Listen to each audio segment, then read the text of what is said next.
Welcome back to Speaking History. In Part 1, we uncovered 5 of the FBI's most haunting unsolved cases that left us all with more questions than answers. But the story doesn't end there. Tonight, we delve even deeper into the shadows, exploring 5 more cases that have baffled investigators for decades. These are stories filled with strange clues, eerie disappearances, and cold-blooded mysteries that remain unresolved to this day. Prepare yourself for another round of suspense and intrigue as we uncover the dark, unsolved puzzles that still haunt the FBI and the world. The truth is out there, but will we ever find it? Let's find out. Case number 1. The Colonial Parkway Murders, 1986 to 1989. The quiet, scenic drive along Virginia's Colonial Parkway was once known for its beauty, a peaceful stretch of road that connected history to nature.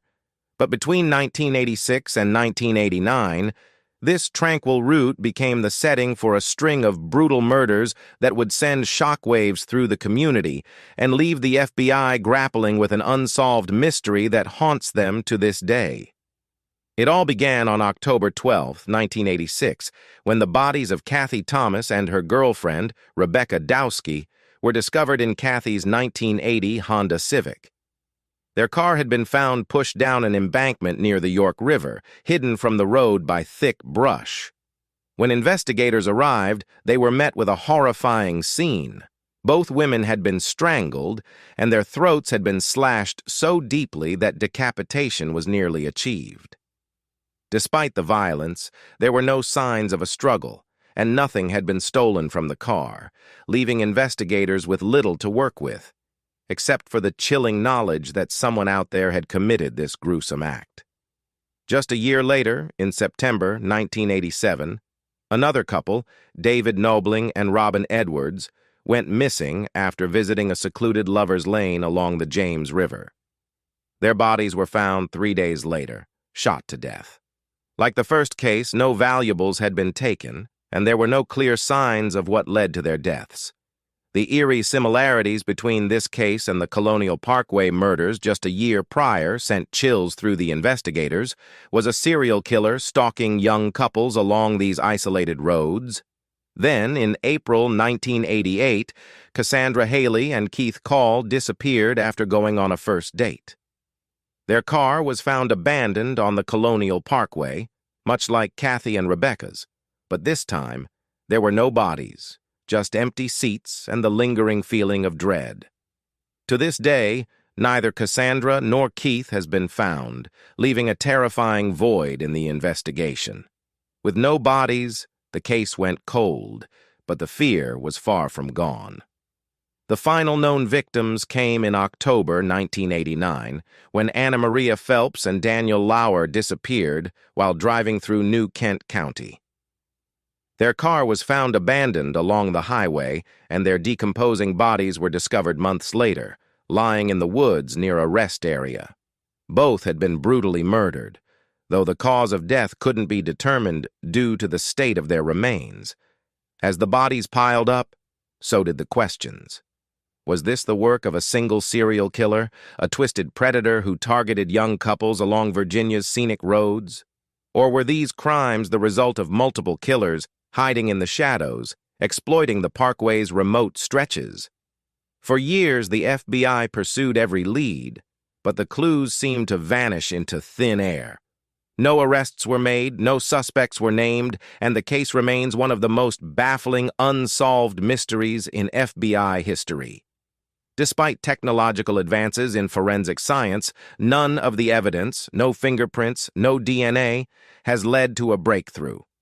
It's as if the killer, or killers, melted into the fog of Virginia's remote back roads, leaving behind nothing but a trail of grief and fear. What makes the Colonial Parkway murders so chilling is the silence that surrounds them. There were no obvious motives, no clear connections between the victims other than their youth and proximity to the parkway. These were not robberies, nor crimes of passion. They were something far more terrifying. deliberate, calculated acts that seemed to have been carried out by someone who knew exactly how to avoid being caught. Even now, over 3 decades later, the case still grips the public imagination.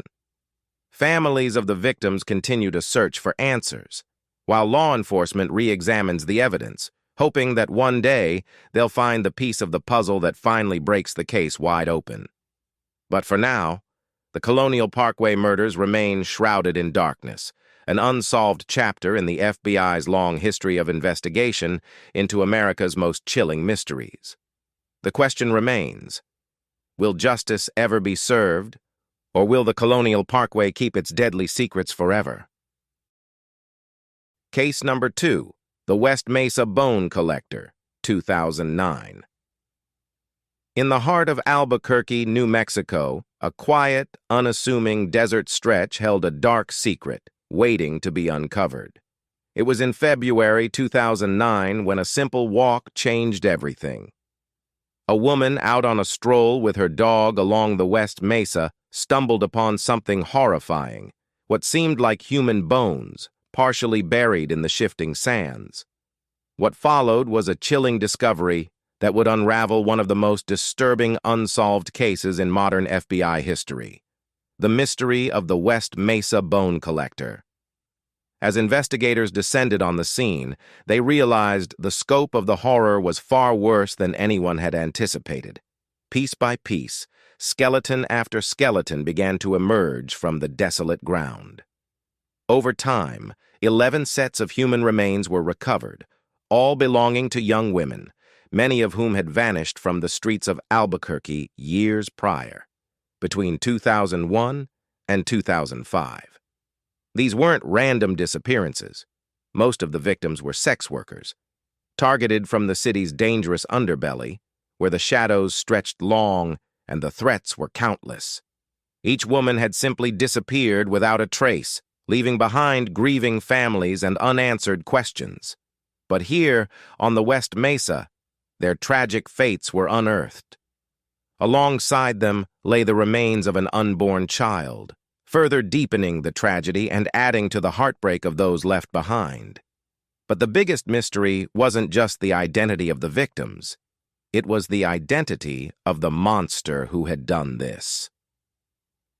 Dubbed the West Mesa Bone Collector, the killer had chosen this barren expanse to discard his victims as though they were nothing more than remnants to be forgotten. Yet there was no clear evidence pointing to who he might be. No solid clues left behind. Just bodies, buried in the silence of the desert. The FBI, alongside local law enforcement, launched an intensive investigation, but they were met with frustration at every turn. The vast, empty desert had concealed the truth for so long that any forensic evidence had deteriorated. No fingerprints, no DNA, just bones, and a list of names that stretched far too long. Despite the lack of physical evidence, one pattern emerged. All the victims seemed to be connected to Albuquerque's troubled South Valley, where drugs, violence, and prostitution were rampant. But who among this sea of danger could have orchestrated such a horrific series of murders without raising suspicion? Was the killer a local, someone who knew how to blend into the environment, slipping in and out of the South Valley unnoticed? Or was he a stranger, someone passing through, picking off his victims and leaving town before anyone noticed? Over the years, several suspects were considered. One name that stood out was Lorenzo Montoya, a local man with a disturbing history of violence against women. In 2006, Montoya was killed in a shootout after being caught trying to strangle a sex worker to death. His proximity to the crimes and his violent tendencies seemed to make him a strong suspect. But with his death, any hope of a confession or hard evidence disappeared. And while Montoya fit the profile, there was never enough concrete proof to link him definitively to the West Mesa murders. Another theory posits that the West Mesa Bone Collector could be a serial killer who remains active, perhaps targeting vulnerable women in different parts of the country. Could he be hiding in plain sight, continuing his grim work while law enforcement remains in the dark? As the years passed, leads dried up and the case grew cold, yet the West Mesa still holds its secrets tightly. The vast, unyielding desert offers no answers, no clues, only the bones of those whose lives were cut short by a faceless killer. For the families of the victims, the nightmare is far from over. Each day they are haunted by the knowledge that the person responsible for these heinous acts is still out there, walking free, perhaps even mingling among society, undetected and unpunished. Despite efforts from the FBI, the identity of the West Mesa Bone Collector remains a mystery. To this day, no one knows who buried those women in the desert. There's only speculation, fragments of theories, and the haunting realization that the same killer may still be out there, waiting for the right moment to strike again. The West Mesa Bone Collector case is a stark reminder that sometimes evil can slip through the cracks, leaving behind a trail of fear, loss, and questions that may never be answered. The desert may be silent now, but its bones speak of a horror that still lingers in the shadows. Case number 3, the Long Island Killer, LISK, 1996 to 2010. For more than a decade, the wealthy and peaceful Long Island shoreline hid a terrifying secret beneath its scenic beauty. In the shadow of the mansions that lined the coast, a predator stalked the night, choosing his victims carefully, leaving behind a chilling legacy of death that would forever haunt this seemingly tranquil community. The mysterious figure came to be known as the Long Island Serial Killer, or LISK, and his crimes are one of the most notorious and haunting unsolved cases in FBI history. The twisted tale began to unravel in December 2010, when police searching for a missing woman named Shannon Gilbert stumbled upon something far more disturbing: the skeletal remains of 4 other women wrapped in burlap sacks, buried in the dense underbrush along Gilgo Beach on Long Island's South Shore. Each of these women had been involved in sex work, and their bodies appeared to have been hidden away for years, suggesting that their deaths were part of a much larger and more sinister pattern. As authorities combed through the area in search of more clues, the nightmare deepened. Over the following months, the remains of 6 more people were discovered along the same stretch of beach, bringing the total number of victims to 10. Among them were women who had been working as escorts, a man, and even the skeletal remains of a toddler. Each had met a gruesome and tragic end, and each had been discarded in the same remote, isolated area, seemingly forgotten, except by the person responsible for their deaths. The question that immediately gripped both investigators and the public was simple yet terrifying. Who was the Long Island serial killer? And how had he managed to evade capture for so long, leaving such a brutal trail in his wake? Authorities believe the killer's reign of terror began as far back as 1996, when the first victims disappeared. Many were young women who had advertised their services on Craigslist or other online platforms. Lured by promises of easy cash, they fell into the clutches of a man whose true nature was far darker than they could have imagined. What's even more chilling is the precision with which LISK operated. He seemed to know exactly how to cover his tracks, choosing isolated areas to bury his victims, using disposable phones to contact them, and leaving no trace of his own identity behind. One of the most baffling elements of the case is the possible connection between LISK and the disappearance of Shannon Gilbert. Shannon, a sex worker, vanished in May 2010 after frantically calling 911 from a client's home, claiming that someone was trying to kill her. Despite an extensive search, her body was not found until December 2011, a full year after the other remains were discovered. Shannon's death was initially thought to be an accident, but her family maintains that she, too, was a victim of the Long Island serial killer. As the investigation unfolded, several suspects were considered, yet no one has ever been formally charged. One of the most notorious figures linked to the case was James Bissett, a wealthy businessman who owned a nursery near where the bodies were found and who mysteriously committed suicide just 2 days after Shannon's remains were discovered. However, no solid evidence has ever emerged to definitively link him to the murders. Another disturbing theory suggests that LISK may have ties to law enforcement. Some believe that the killer's detailed knowledge of police procedures and forensics helped him evade detection for so long. Could the Long Island serial killer be someone who walked among the investigators themselves, hiding in plain sight and skillfully covering his tracks to ensure his reign of terror continued unchecked? The FBI and local law enforcement agencies have spent years investigating the case, but despite numerous leads and advances in forensic technology, the identity of LISK remains elusive. The scattered remains of his victims, the burlap sacks, the isolated beach, it all points to a killer who is both methodical and merciless, someone who targets society's most vulnerable and disposes of them as if they were nothing more than forgotten trash. Over the years, numerous theories have emerged, and countless hours have been spent trying to connect the dots. But the case remains open, unsolved, and terrifying.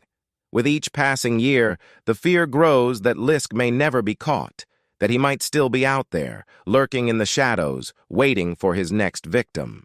For the families of the victims, the pain is immeasurable.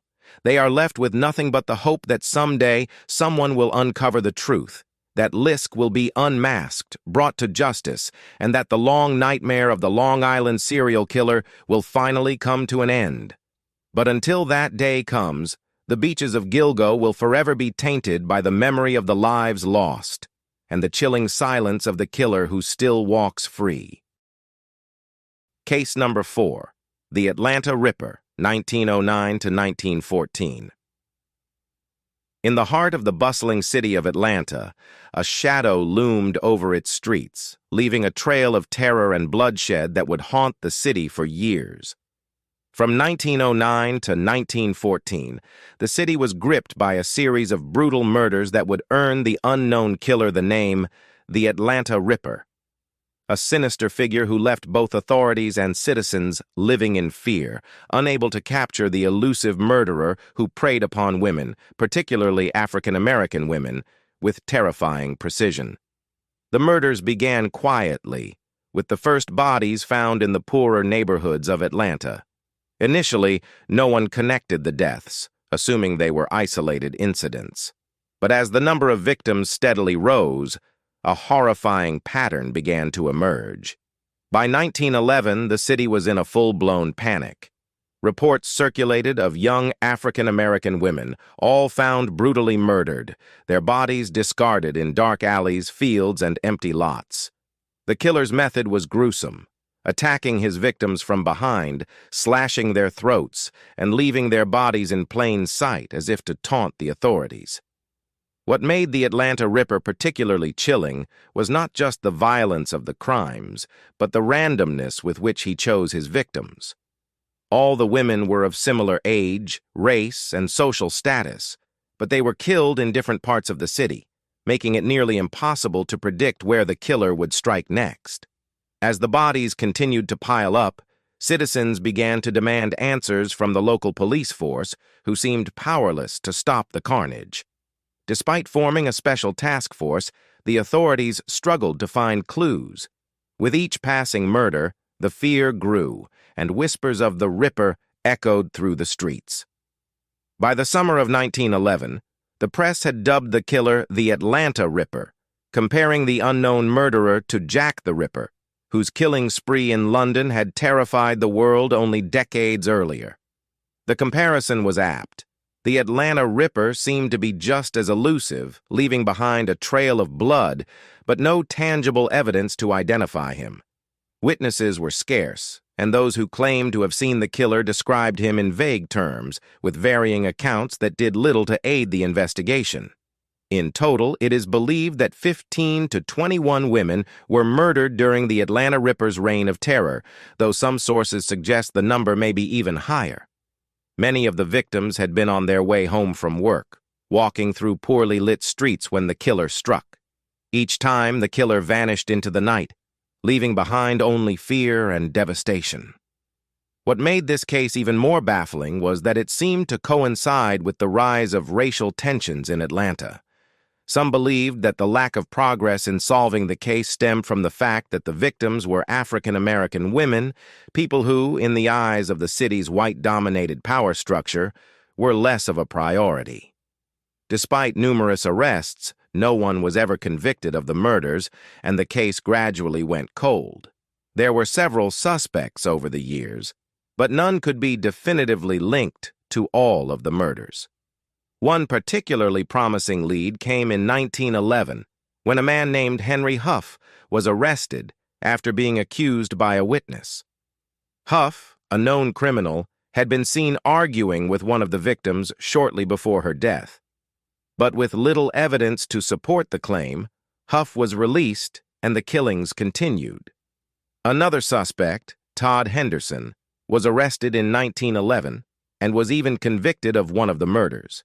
Yet the killings didn't stop, and many believed that Henderson was nothing more than a convenient scapegoat for a police force desperate to end the public panic. Some theories suggest that the Ripper may have been more than one person, possibly even a group of killers working independently or in collaboration to target vulnerable women in the city's poorer districts. To this day, the true identity of the Atlanta Ripper remains a mystery. The murders abruptly ceased in 1914, leaving behind countless unanswered questions. Who was the Atlanta Ripper? Why did he target these women? And why did he stop so suddenly? These questions continue to haunt Atlanta's history, as the case remains one of the most perplexing and terrifying unsolved serial murders in U.S. history. Over a century later, the legacy of the Atlanta Ripper still lingers, a reminder of a time when fear ruled the streets of the city, and justice for the victims remained tragically out of reach.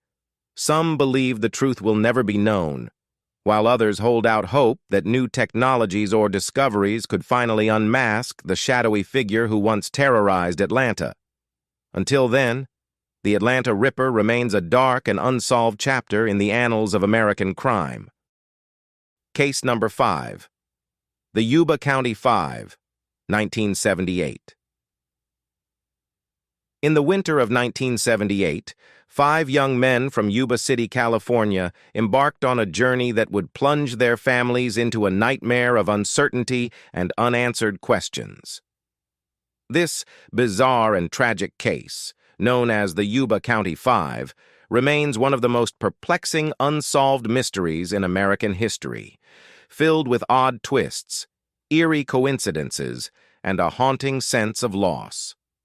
It all began on February 24, 1978, when the 5 men, Gary Mathias, Bill Sterling, Jack Madruga, Ted Wire, and Jack Hewitt, set out for a college basketball game in Chico, California. The men, all of whom had slight intellectual disabilities or mental health issues, were close friends and deeply passionate about basketball. They left that evening in Jack Madruga's 1969 Mercury Montego with plans to attend the game and then return home. But what should have been a simple trip soon turned into a nightmare. The next morning, their families realized that none of the men had returned home. The worry grew rapidly, and soon a search was underway. Days turned into weeks, but there was no sign of the men or their car. Then, on February 28th, the Montego was found abandoned on a remote mountain road near Oroville, miles away from their intended route. The discovery only deepened the mystery. Why had the men taken such a strange detour into the rugged wilderness? The car was found in good working order, not stuck, and with enough fuel to drive back to civilization. Strangely, it seemed that the men had just walked away from it, leaving behind no obvious clues as to their destination. The search continued for months, but no trace of the Yuba County Five was found until June 4, 1978, when the snow began to melt in the Sierra Nevada. That's when forest rangers discovered a disturbing scene.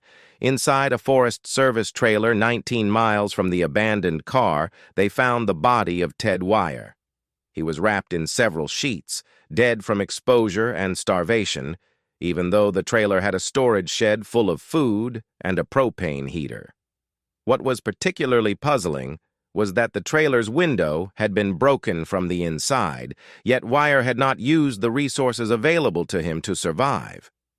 Nearby, investigators found the remains of Jack Hewitt and Bill Sterling in the surrounding wilderness. Their bodies were scattered, suggesting they may have succumbed to the elements while trying to walk to safety. But Gary Mathias, the one member of the group who was taking medication for schizophrenia, and Jack Madruga were nowhere to be found.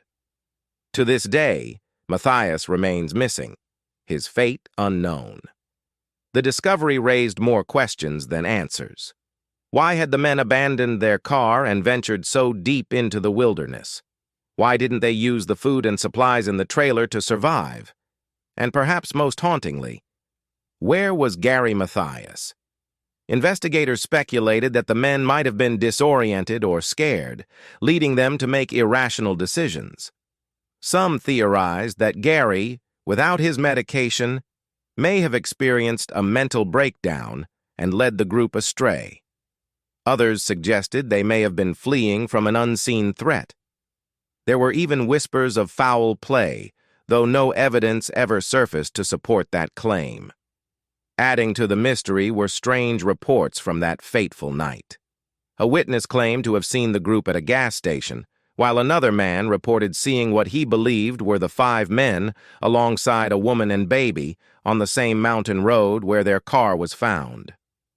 No one could explain how or why the group ended up in such a remote location, nor why they chose not to use the resources available in the trailer. Forensic analysis revealed that Ted Wire had survived for several weeks after the men went missing, raising more questions about what had transpired during that time. Why didn't anyone find the group earlier? How did Wire and possibly others stay alive while the others died? The food in the trailer, left untouched, and the men's failure to make a fire or use the available tools suggested they were either too frightened, too disoriented, or physically unable to help themselves. Despite extensive investigations, interviews, and searches, the case of the Yuba County Five has never been solved. Gary Mathias remains missing, and the events that led to the tragedy have never been fully explained. The case stands as one of the most chilling unsolved mysteries in FBI history, a story of friendship, fear, and 5 young men whose fate remains clouded in darkness. To this day, theories continue to swirl around what happened on that cold February night. Some believe the men were victims of a freak accident, while others suspect they encountered someone or something sinister in the mountains. But without concrete evidence, the truth remains elusive, a mystery that haunts the quiet hills of Yuba County. As we delve deeper into these unsolved mysteries, the chilling uncertainty only grows stronger. The all 5 cases are a haunting reminder of how quickly the known can become the unknown, and how lives can vanish without explanation. But the search for answers is far from over. In the coming episodes, we'll explore even more perplexing cases that defy logic and leave investigators grasping for clues. So, stay tuned for Part 3, where we'll continue unraveling the darkest and most mysterious FBI unsolved cases. The truth is out there. Perhaps it's only a matter of time before it's uncovered. Until then, don't forget to like, share, and subscribe for more gripping stories from Speaking History.